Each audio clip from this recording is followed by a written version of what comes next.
and opponents. We've seen Eric Ainge talk about Sanford Stadium and not making much of a difference. You're on defense. When you played at Sanford Stadium, did you feel like the crowd affected games? And where's Ainge coming from with I like the way you phrase that, so you can use that. I like that. That's experience right there. This is a stupid atmosphere. It's silly, man. It's so awesome.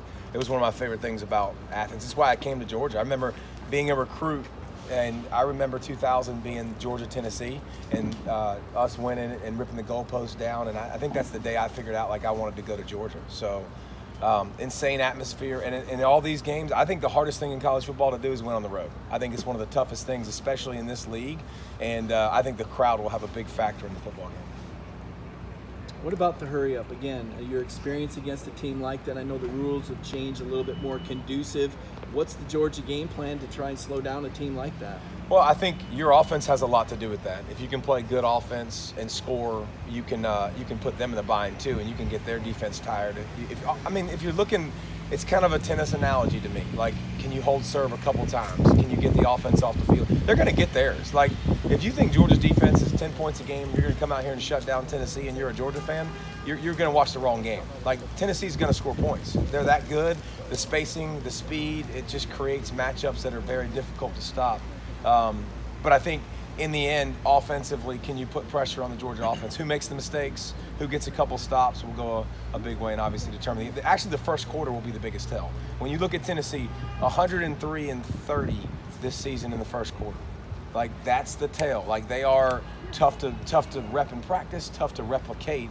And so I think that how you start the game is a big deal. Talking about that Georgia offense, statistically, you see Tennessee atop the country, and just behind them, Georgia. It feels like they're being overlooked a little bit. Would you say so? And, is that a credit to Todd Monken and what he's done? I think Todd's done a great job. This offense with Stetson is definitely different than it was a year ago. Last year, you think about this offense, it was like, don't screw it up, don't screw it up. Now I think you've seen, they're going to let him throw it. And Brock Bowers is the deal. Like, he's the deal. He's the best. If you're going to ask me to pick go through my list of top 5 players in college football, I'm not getting past 5 with him.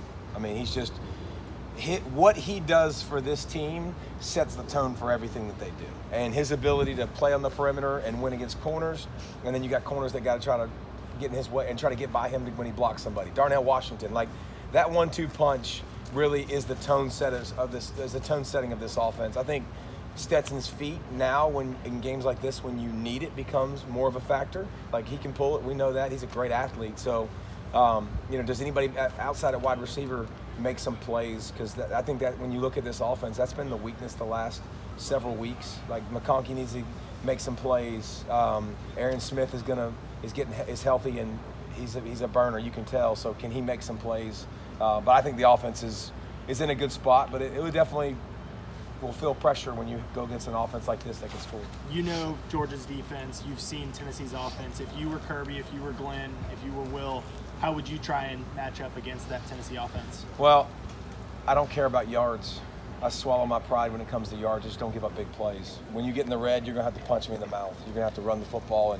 Because remember, the way they space from sideline to sidelines, it creates so much space. And when you get in the fringe area, in the red zone, I don't have to cover as much space. So I don't have to be worried about that as much. And I think you become a much better defense because it becomes easier. So I think be great in the red is the biggest key. If this game turns into a 4-quarter shootout, how confident are you in Georgia's offense to keep up with Tennessee's offense if it turns into that type of game? Well, I think great teams, you have to be able to win different ways. And I think you probably would have said, are you confident when you played Alabama and Stetson's down by down by a score late in the fourth quarter? How confident do you feel? And I think they've kind of answered that time and time again. So I trust this offense. I think they're really, really good. I also trust Tennessee's offense. I think Tennessee's offense is really good. So I think I wouldn't be surprised if it's a shootout. That's not going to surprise me at all. I think it will be. Can Jalen Carter be effective in a game? I mean, the game moves so fast. What does a guy like number 88 mean to a game like this? Did you just say, can Jalen Carter be effective? To what extent can Jalen Carter be effective?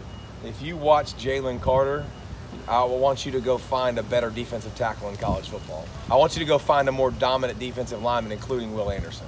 So that'll answer your question. Okay, guys, that's all the time we have.